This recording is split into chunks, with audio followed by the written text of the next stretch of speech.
FM Líder 104.5.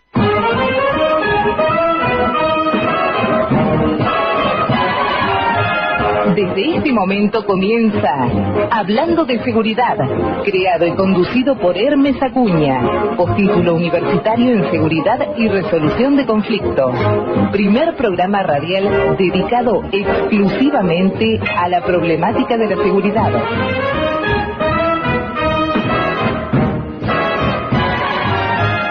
Hola, buenas tardes, soy Hermes Acuña, 22 de septiembre de 2015, en el aire desde la ciudad de Villa Lynch, partido de San Martín, provincia de Buenos Aires, en el estudio Héroes de Malvinas de FM Líder 104.5, hablando de seguridad.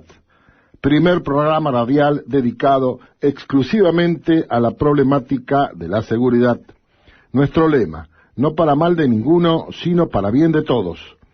Saludamos a Susana de nuestra producción, quien atiende los llamados telefónicos, y al señor Jorge Carranza, nuestro operador. Nuestras vías de comunicación: 4753-5433, 4754-0507. Email: info@hablandodeseguridad@gmail.com. Mensajes de texto al 15 62 16 81 64. Radio online www.lider1045.com.ar. También estamos en Facebook. Cada programa, cada emisión, a la finalización de la misma, posteamos los audios, los cuales pueden ser requeridos por ustedes o bajarlos directamente de la página de Facebook de nuestro programa, o requerirnos algún audio en especial a nuestro email que acabo de mencionar, info@hablandodeseguridad@gmail.com, y con mucho gusto se lo vamos a hacer llegar. Indudablemente que la noticia policial de la semana pasada, y entiendo de relevancia por mucho tiempo, va a ser el doble homicidio agravado ocurrido en Pilar, del que resultaran víctimas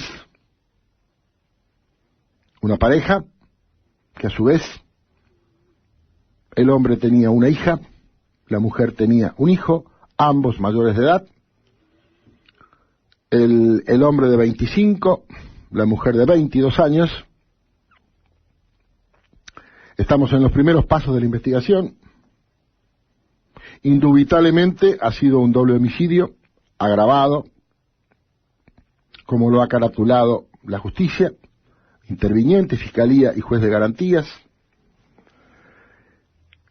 Los medios los llaman parricidio, a estos homicidios, parricidio.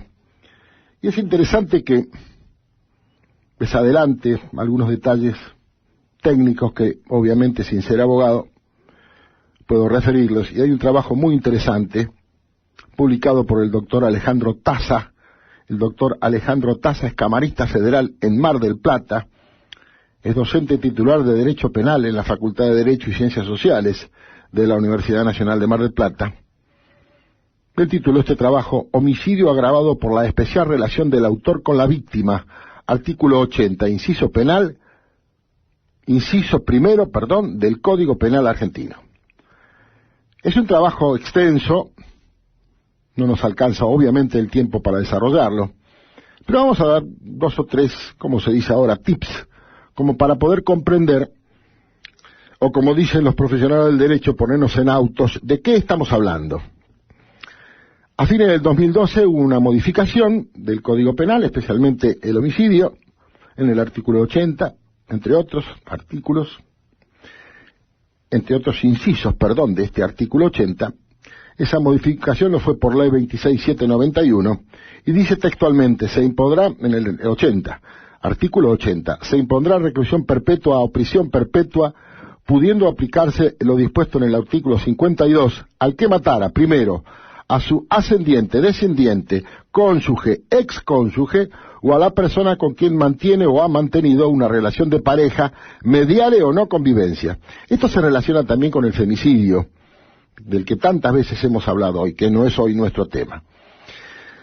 Continúa diciendo el doctor Taza en su trabajo que hasta la reforma, esta que hemos mencionado, del artículo primero, del inciso primero, del artículo 80 del Código Penal, mantenía su redacción originaria que agravaba el homicidio simple cuando se cometía contra un ascendiente o descendiente o cónyuge a sabiendas que lo son.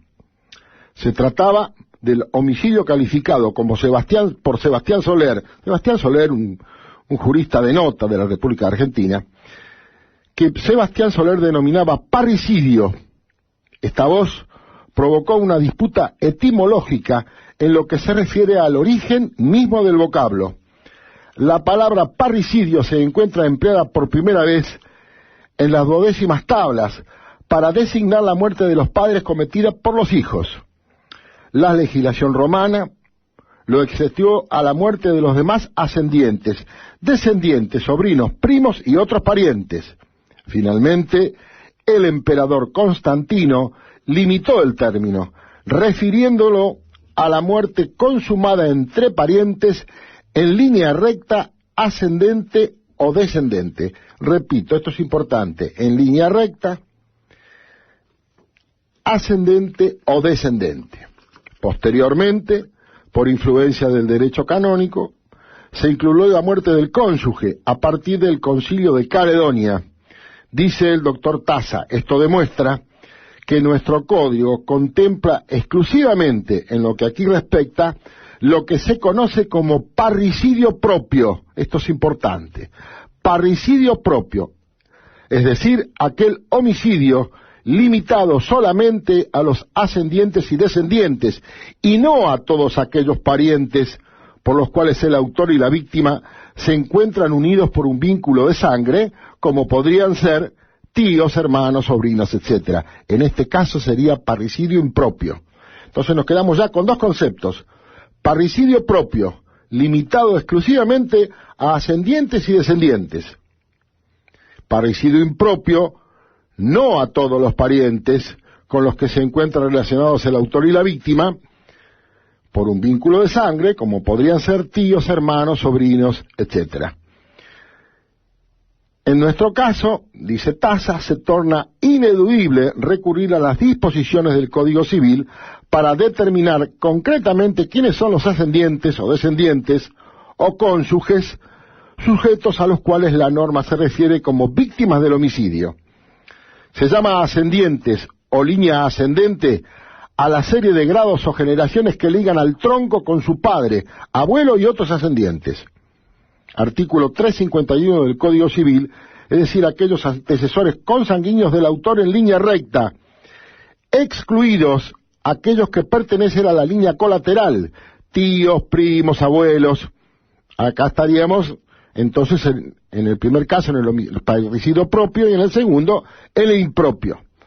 Continúa diciendo que se llama descendientes o línea descendiente a la serie de grados o generaciones que unen al tronco común con sus hijos, nietos y demás descendientes.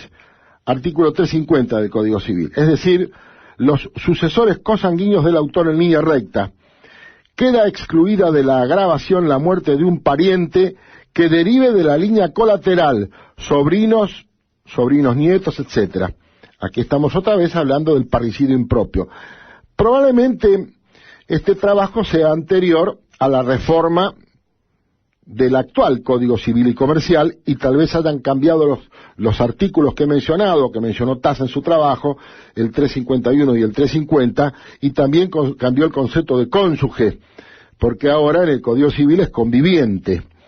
Así que, dada esta sintética explicación en este brillante trabajo del doctor Alejandro Taza, reitero, juez de la Cámara Federal o conjuez de la Cámara Federal de Mar del Plata y docente, titular de Derecho Penal en la Universidad Nacional de aquella ciudad, su Facultad de Derecho y Ciencias Sociales, hemos titulado para hoy La personalidad de los parricidas, porque a todo el mundo ha impactado e impacta este doble homicidio, en un caso por la hija del muerto y en otro caso por el hijo de la muerta, que a su vez son hijos e hijastros.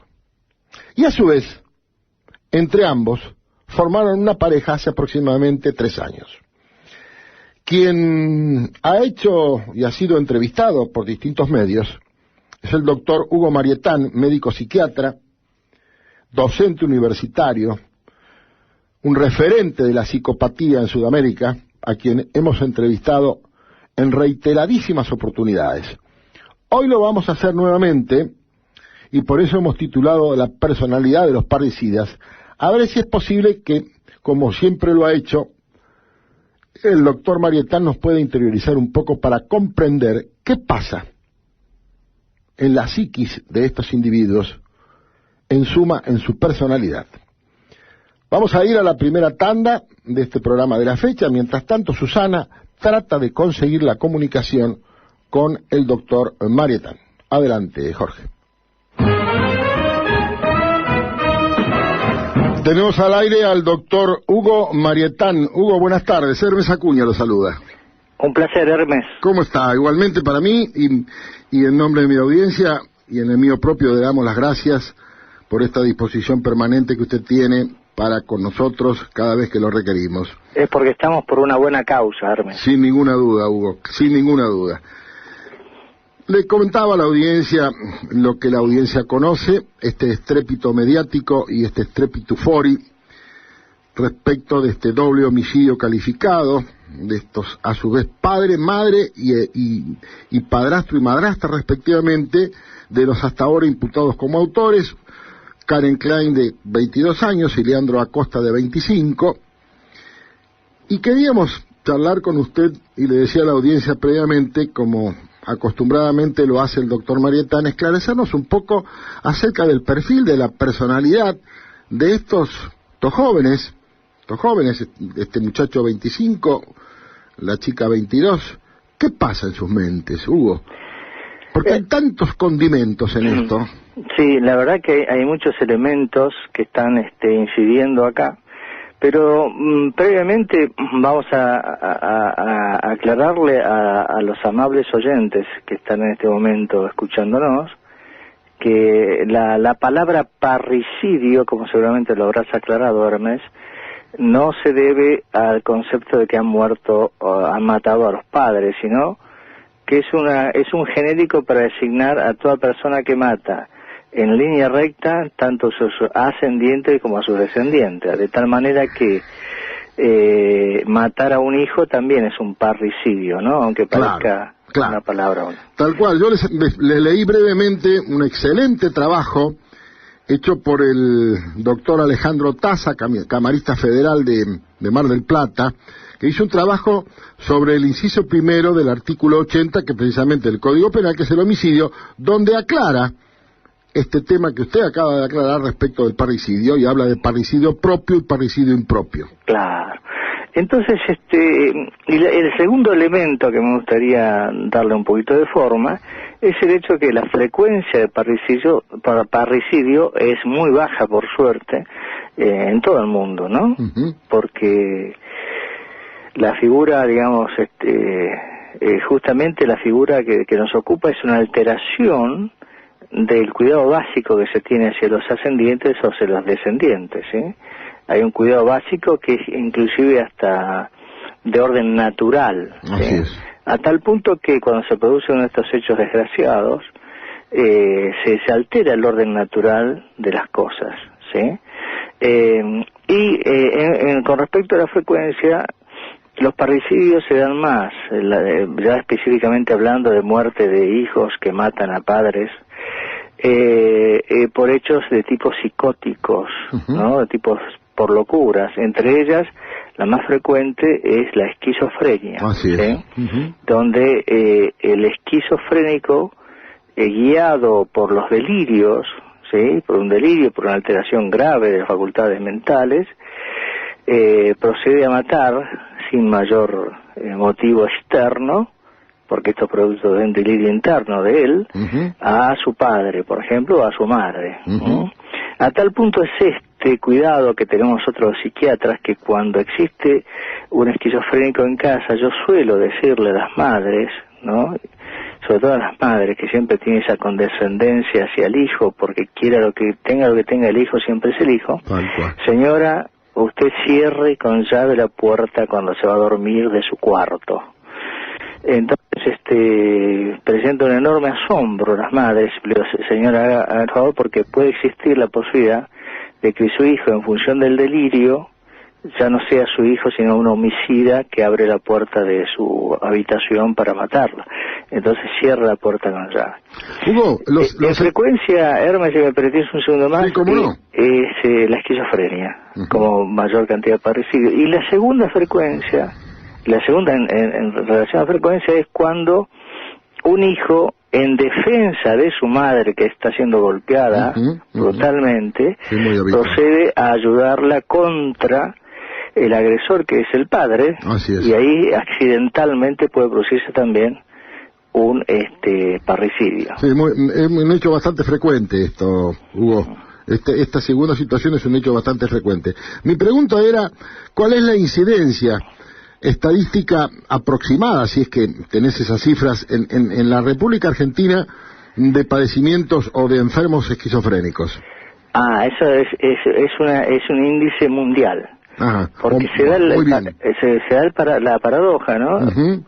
Lo llamativo de cuanto a estadística, que eso que se conserva a lo largo de los distintos países, distintas razas, distintas culturas, distintas situaciones ambientales donde se vive, la esquizofrenia parece que ser una constante que ronda el 1%. El 1%, perfecto. De la población general. Acá se habla, y las referencias que tenemos obviamente son periodísticas. Casualmente la semana pasada entrevistamos en este programa a la doctora Mónica Chiribín, que ha asumido la defensa del imputado Leandro Acosta. Hay manifestaciones periodísticas de esta profesional, quien manifestó que en una conversación con su defendido, le habría dicho que no tenía remordimiento alguno, que había sufrido malos tratos durante toda su existencia, desde la más precoz infancia, que había sentido un alivio después de cometido el doble homicidio, y que inclusive, refiere la doctora Chiribín, que le manifiesta un hecho de antropofagia, que había comido parte o una parte del cuerpo de su padrastro, y que se sintió aliviado y que tuvo una sensación orgásmica. Estimado Hermes. Muchos ingredientes acá. Estimado Hermes. Sí, Hugo. Estamos hablando de una abogada defensora. Así es. De un caso Lo tengo bien claro. Que es absolutamente claro, ¿no? Entonces, bueno, se le hace cuesta arriba meter algunos ingredientes que puedan aliviar la pena que le corresponde. No, lo ha reconocido, que está buscando la inimputabilidad, ¿eh? Lo ha reconocido. Pero por eso le digo. Claro, claro. Entonces, vamos por parte. El hecho que no sienta... Perdón, Hugo, viene a cuento, decía Jack el Destripador. Vamos por parte. Vamos por parte.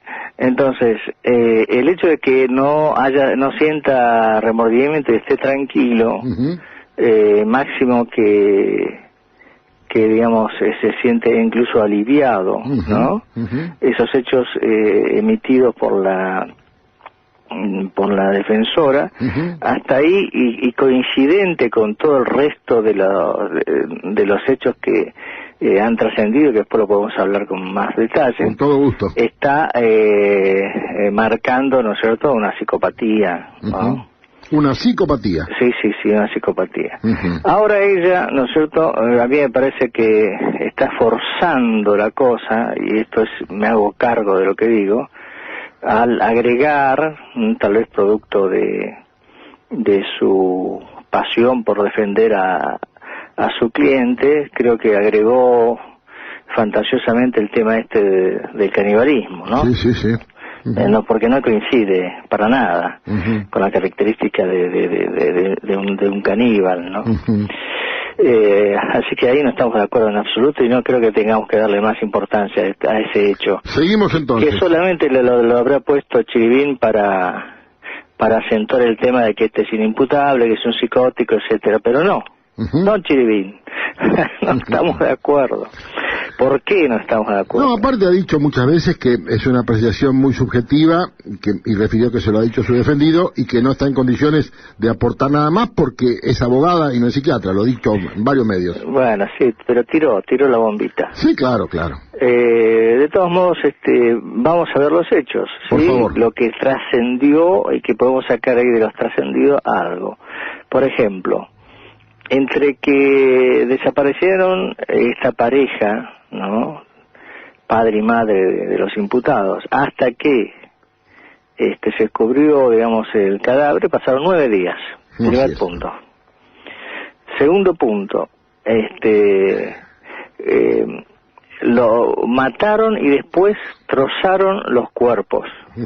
Ahí ya tenemos un indicio muy fuerte, pero muy fuerte, de que el que llevó adelante esta tarea, ¿sí?, es una persona que puede mantener con mucha frialdad el tratamiento de un cuerpo muerto, ¿sí? Nosotros siempre decimos lo mismo, me has escuchado varias veces, Hermes, claro. El hecho de que para nosotros psiquiatras, ¿qué se hace con el cuerpo? Es muy importante. Sí, claro.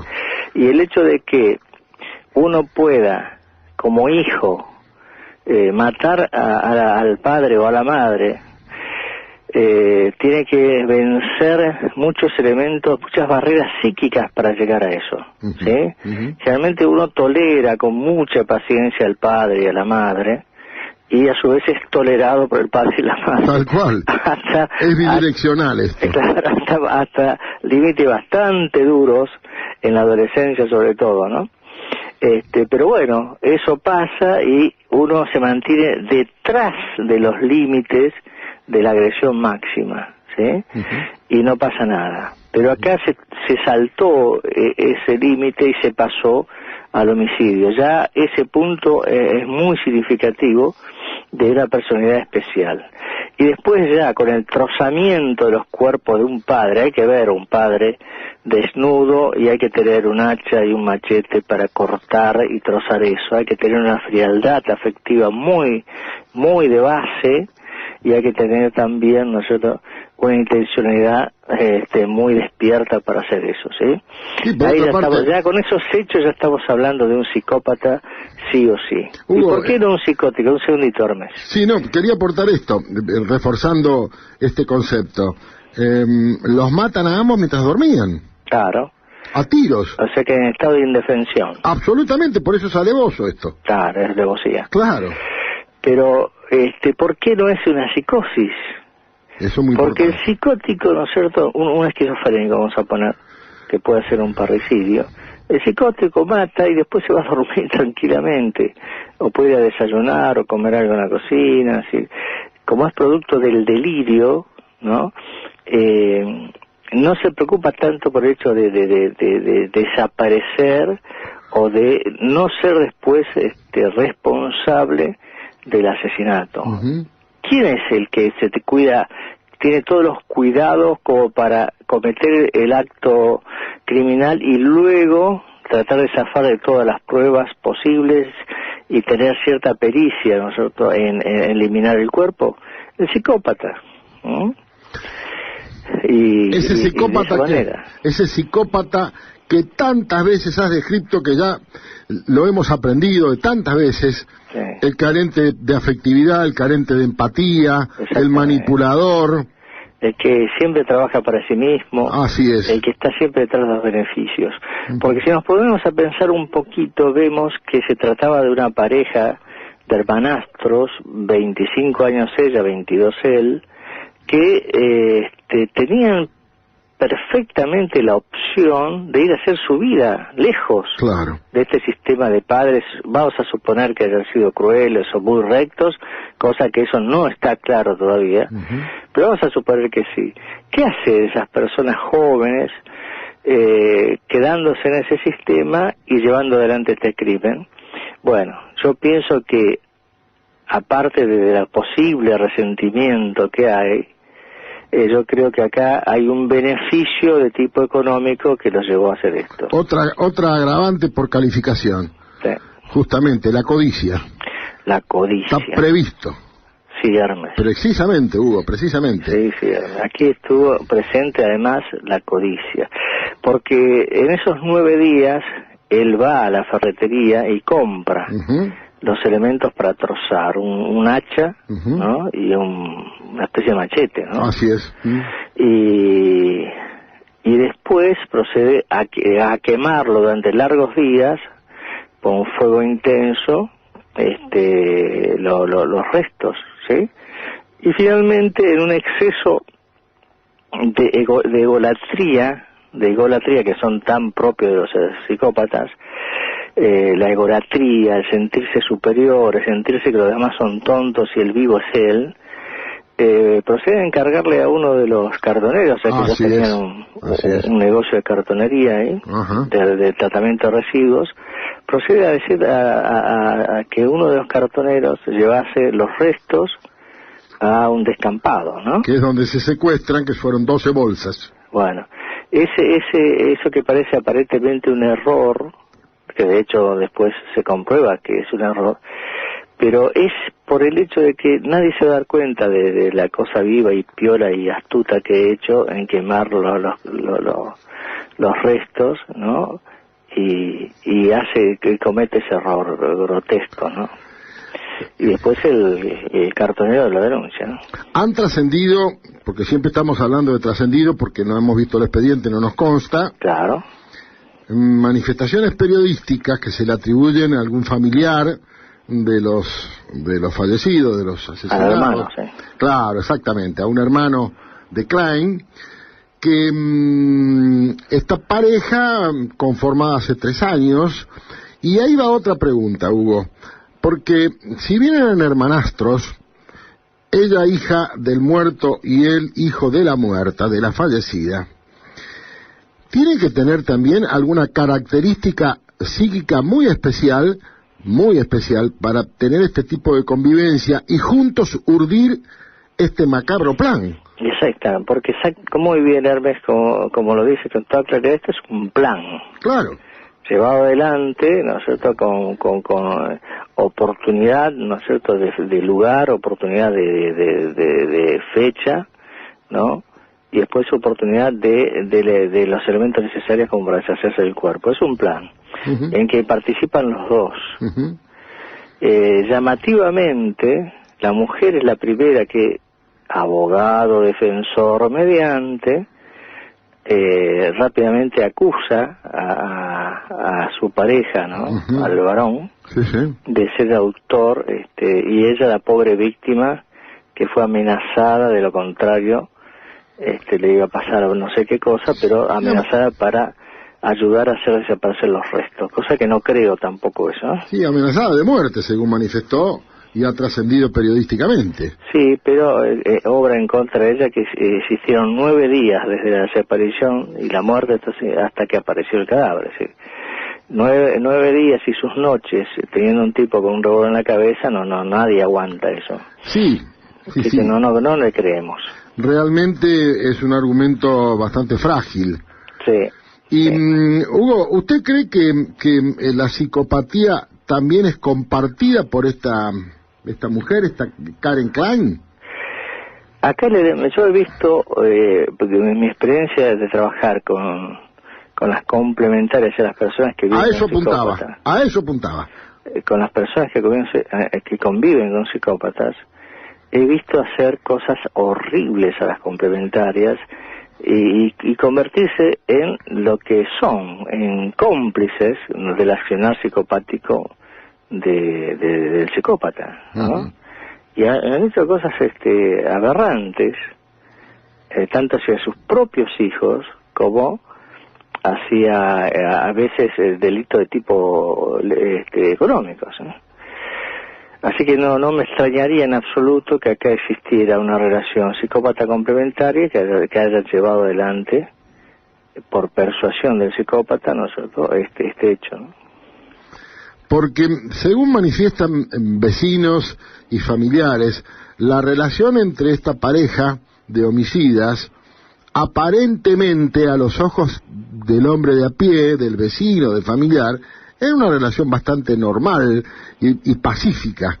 Y sí puntualizaban respecto de Leandro Acosta algunas actitudes que denotaban que era un tipo distinto. Decían, era un tipo raro. Ajá. Bien. Esa rareza tal vez tenga que ver con estas actitudes psicopáticas que usted señala, Hugo. Exacto, puede ser.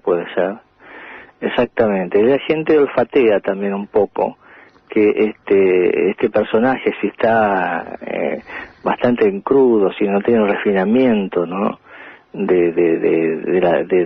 Que hace el psicópata a través de los años, el psicópata astuto. Si es un psicópata más en crudo, se nota que hay algo extraño o raro, ¿no? Hugo, lo hemos conversado otras veces, pero me interesa refrescárselo a la audiencia. ¿Cuál es se puede ponderar el nivel de inteligencia del psicópata medio? Sí, yo he trabajado bastante este tema y lo he visto 1 vez, 2 veces, 3 veces, 10 veces, sobre la aparente inteligencia de los psicópatas, y me he percatado finalmente, y por ahora, que en realidad el psicópata es más astuto que inteligente. El psicópata tiene una astucia. La astucia está relacionada con lo práctico, Uh-huh. con lo que se puede hacer con los elementos del medio para conseguir un objetivo, Uh-huh. y lo que se puede hacer, ¿no es cierto?, para conseguir que otras personas hagan las cosas por él. Uh-huh. En ese sentido, la astucia, y esto explica muchos elementos de por qué personas complementarias que son muy inteligentes, por ejemplo, profesionales, empresarias, gente que tiene al mando a su vez personas, caen rendidos, ¿no es cierto?, y son manipulados por los psicópatas. Los psicópatas son astutos, y la astucia suele manipular a la inteligencia. Este es un concepto importante, ¿eh? Sí, es nuevo, porque estuve trabajando hace... La astucia suele manejar a la inteligencia. Así es. Por eso vemos, ¿no?, que psicópatas muy conocidos en Argentina, ¿no? Uh-huh. Que mandan equipos de gente brillante e inteligentes, y los manipulan y los manejan, ¿no es cierto?, como a piacheres, ¿no? Uh-huh. Y ellos no son en realidad inteligentes, ¿no? Uh-huh. Sino que son astutos. Uh-huh. Tan astutos que leen las obras completas de Sócrates. ¿Y las saben referir? ¿Saben concluir? Sí. ¿Tienen razonamiento profundo? Sí, ¿Tienen pensamiento crítico? Tienen pensamiento crítico, pero el pensamiento siempre está orientado hacia lo que ellos necesitan y lo que ellos quieren lograr. Y después tienen la habilidad que se la van perfeccionando desde la niñez hasta que son adultos, de estudiar al otro y de conocer los puntos débiles al otro. Todos elementos de astucia más que de inteligencia. Podríamos decir que es un estratega, entonces, el psicópata. Él es un astuto táctico y estratega. Él siempre va hacia un lugar y maneja los pasos necesarios para llegar a ese lugar. Estrategia y tácticas. Así que piensa y actúa, Sí. Articula el pensamiento con el campo. El pensamiento del psicópata básicamente es un pensamiento militar.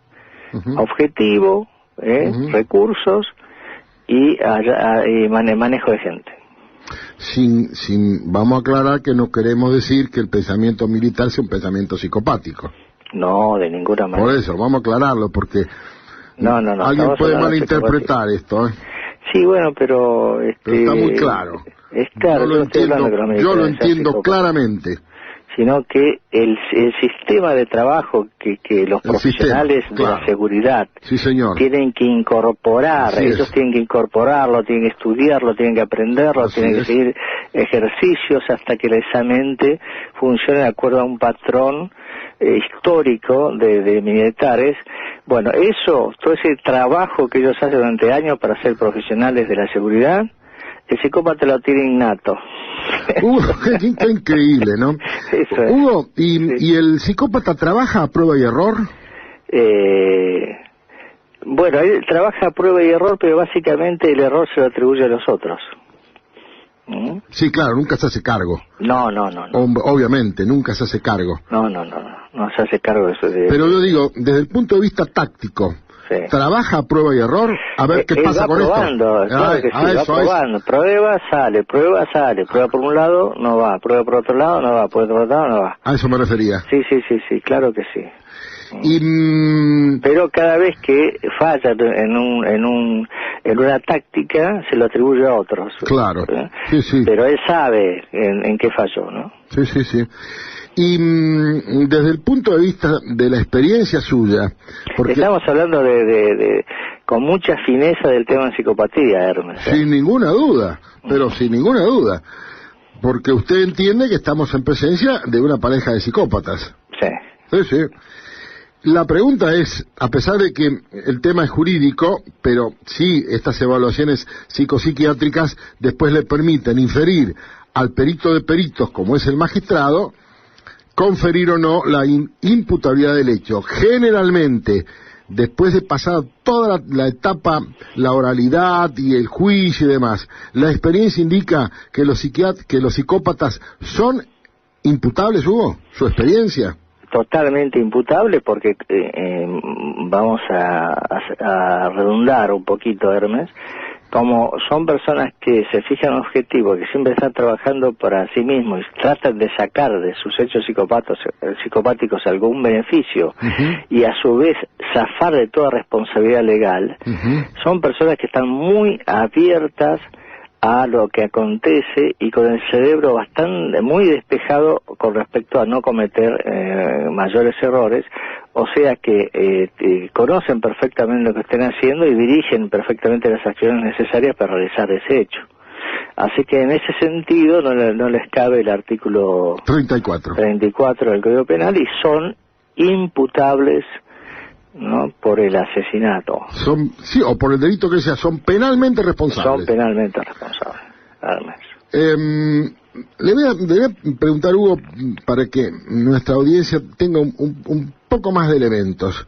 Cuando hablamos de inimputabilidad, hablamos que no puede dirigir sus acciones y que, para que todos nos entiendan el lenguaje llano, no puede distinguir del bien del mal.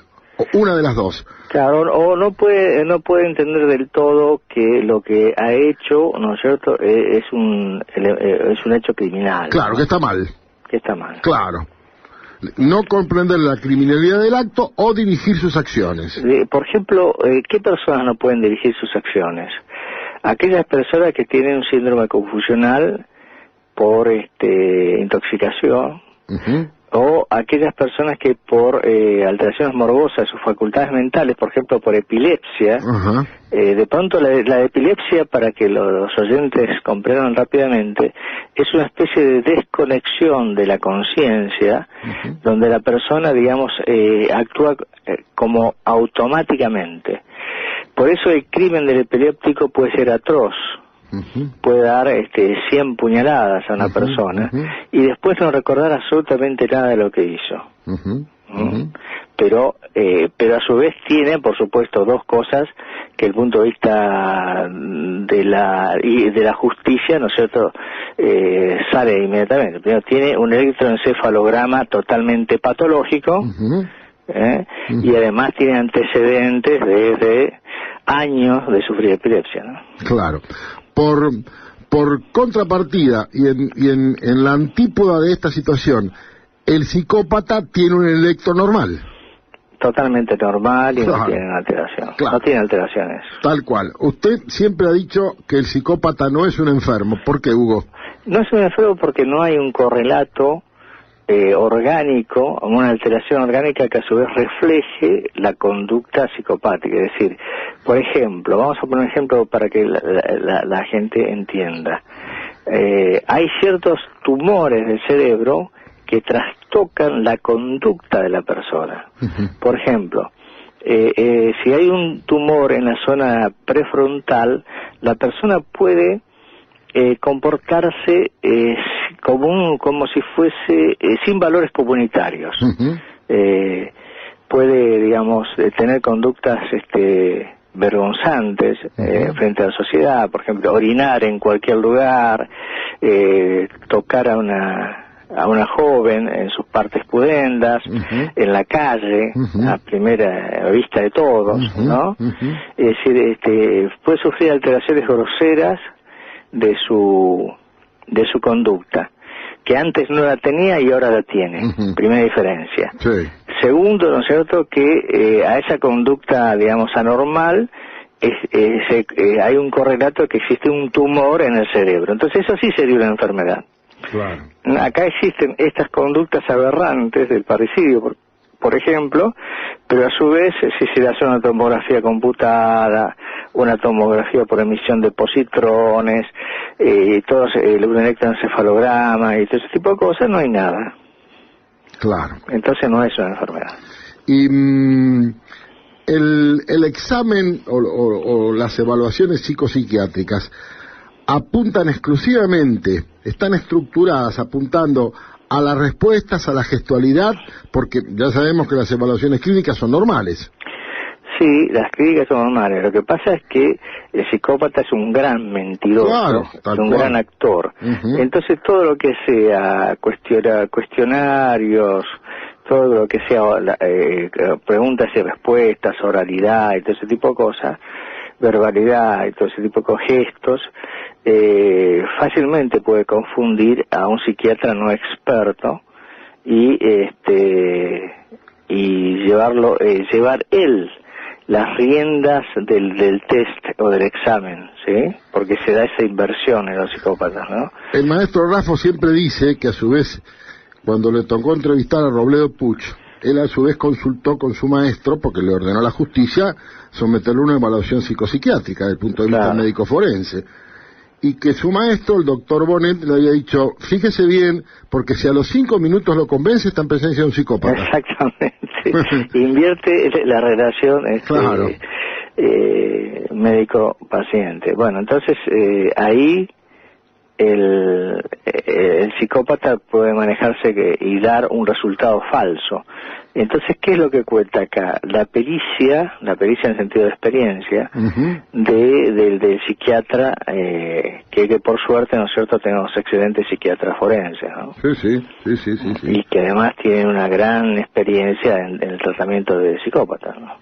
Hugo, el micrófono está a su disposición para un redondeo, para una síntesis, para un remate, lo que usted disponga. Para decirle a la gente que los psicópatas son nuestros depredadores y que tenemos que estar siempre alerta, ¿no?, con respecto a que si una persona es psicópata o no. ¿Y cómo nos damos cuenta de eso? Primero, por la ascendencia. El psicópata es un ser voraz por el poder. El psicópata busca el poder, porque de esa manera él puede controlar a la mayor cantidad de gente posible y en consecuencia disponer de ellas. Entonces se puede dar en todos los lugares donde exista el poder. Y a veces ese tipo de poder lo ejercen en la familia y a veces lo ejercen en la pareja.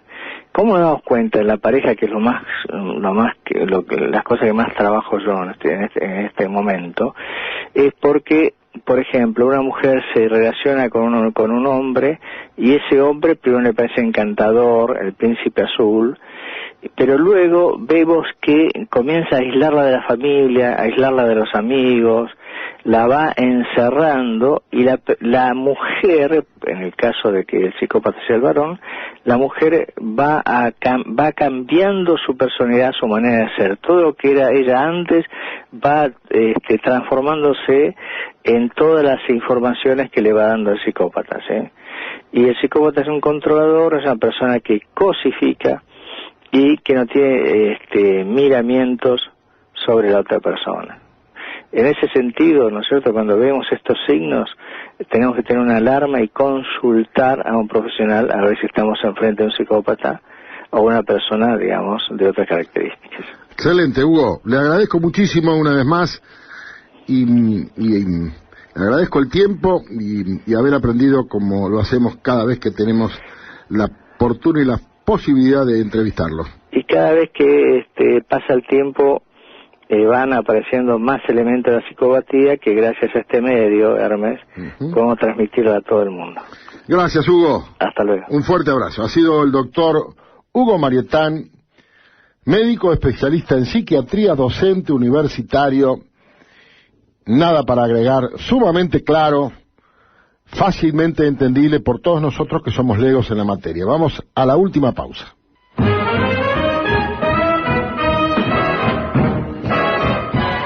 Esta es una noticia de hace 2 o 3 días. Condenaron a uno de los hermanos absueltos en el homicidio del subcomisario Juan Carlos Klocik, también abogado. Un tribunal de La Matanza condenó por balear a un policía en un intento de robo a uno de los hermanos Vicente, los que fueron absueltos el año pasado por la justicia de Lomas de Zamora en un juicio por la muerte del subcomisario y abogado Juan Carlos Klocik de la policía de la provincia de Buenos Aires en ocasión de una salidera bancaria. El subcomisario Klocik había ido a acompañar a una familiar, a una señora de edad, a retirar dinero. Fue asaltada por estos 2 individuos, los hermanos Daniel Alejandro y Adrián Silvio Vicente. Se produjo un enfrentamiento armado y el subcomisario Klocik resultó muerto.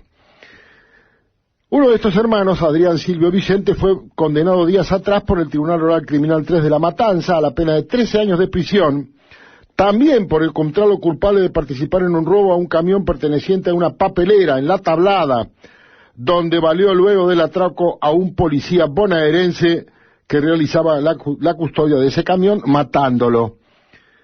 Según el fallo, Vicente llegó al debate oral acusado de tentativa de homicidio agravado criminis causa, robo agravado y resistencia a la autoridad, por un delito cometido en el mes de agosto del 2014, a días de haber sido absuelto junto a su hermano por el Tribunal Oral 2 de Lomas en julio del año pasado.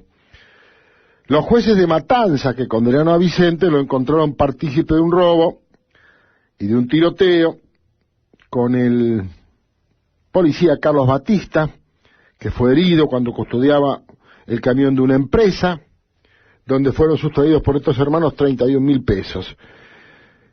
El Tribunal de Casación Penal de la provincia de Buenos Aires dio un nuevo fallo condenatorio contra los hermanos Daniel Alejandro y Adrián Silvio Vicente y ordenó a este tribunal de Lomas de Zamora que revise la causa y fije una pena porque encontró responsables del homicidio del subcomisario Juan Carlos Klocik de la policía de la provincia de Buenos Aires a estos individuos en la causa caratulada homicidio en ocasión de robo. Como les decía, asesinado tras una salidera bancaria. Los jueces de la casación le ordenaron al Tribunal Oral de Lomas de Zamora que fije una pena para los ahora condenados hermanos Vicente. Esta pena deberá ser entre los 10 y los 25 años de prisión, que es lo que estipula el Código Penal argentino para este tipo de delitos. Por fin, en algún caso se hará justicia. Fíjense ustedes el contrasentido, un tribunal oral los absuelve y la casación revisa el fallo y le ordena que los condene, porque ya uno de ellos había estado condenado por un hecho similar cometido el año pasado. No puedo dejar de referirme a este desgraciado hecho donde un conductor de un vehículo, que resultó después ser policía en actividad, al ascender a contramano a un ingreso, en realidad un descenso, él ascendió por un descenso, lo tomó por ascenso, del camino de Bolaire, en jurisdicción de William Morris, partido de Hurlingham, conduciendo un vehículo de su propiedad, colisionó con otro vehículo en el que iba un matrimonio y sus 2 hijos, un nene de 6 añitos y una nena de 4. Como consecuencia de la colisión, la señora de este matrimonio falleció en el acto, mientras que la nenita de 4 fue trasladada urgentemente al Hospital Posadas, donde falleció un par de horas más tarde. En tanto, su papá y el nenito de 6 están internados, fuera de peligro. Esta camioneta que conducía este individuo, este policía, ingresó de contramano, impactó por el lado del auto precisamente donde se hallaban la señora y su criaturita fallecidas. Se determinó que tenía una gran cantidad de concentración de alcohol en sangre. Se negó a declarar ante el fiscal titular de la Fiscalía de la UFI número 4 de Morón, quien pidió su detención por homicidio simple reiterado y lesiones reiteradas al juez de garantías, que concedió la detención, por la cual esta persona permanecerá detenida mientras se realizan las distintas diligencias y peritajes, entre ellos el análisis de alcoholemia, para establecer si estaba ebrio al momento del hecho. Esto es importante, si estaba ebrio al momento del hecho. Como hablábamos hace un rato con el doctor Marietán, cuando se habla de no comprender la criminalidad del acto y dirigir las acciones, no se habla ni antes ni después, al momento del hecho. Al momento del hecho. En este caso es la misma historia. Sea policía o no sea policía, el principio de igualdad ante la ley es igual para todos. Si cometió un delito, tiene que ser juzgado, en principio, y voy a repetir, voy a redundar, de acuerdo al principio de inocencia consagrado constitucionalmente. Pero si juzgado y establecida su responsabilidad penal, la justicia tendrá, si es que se establece, la justicia tendrá al fin la última palabra. Hecho muy desgraciado que deploramos y repudiamos. Por eso para todos, nunca está de más insistir, si va a conducir, no ingiera bebidas alcohólicas. Si va a hacer un viaje largo, cada 200 kilómetros aproximadamente, bájese a oxigenarse, a estirar las piernas, lávese la cara si es necesario, porque después ocurren estos siniestros, porque no son accidentes, el accidente se puede prever, estos siniestros que dejan estas víctimas fatales. Y les recuerdo que la organización Luchemos por la Vida, una ONG que se dedica justamente a la seguridad vial, ha estipulado aproximadamente en 21 víctimas fatales en la República Argentina por siniestros viales. Por último, exhortamos, como lo hacemos todos los programas, a la reposición del monumento a la Virgen de Luján, en San Martín, en la avenida Presidente Perón, ex 3 de febrero de Ayacucho, del cual fue retirado en el mes de marzo.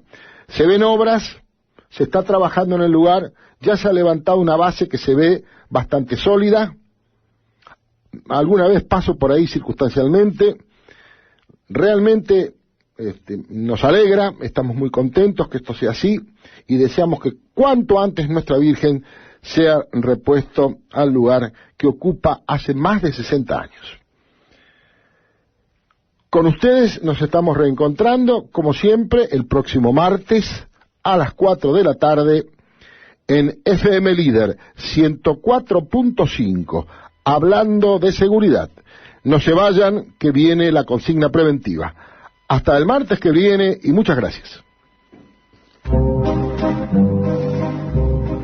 Sea precavido ante posibles riesgos o peligros.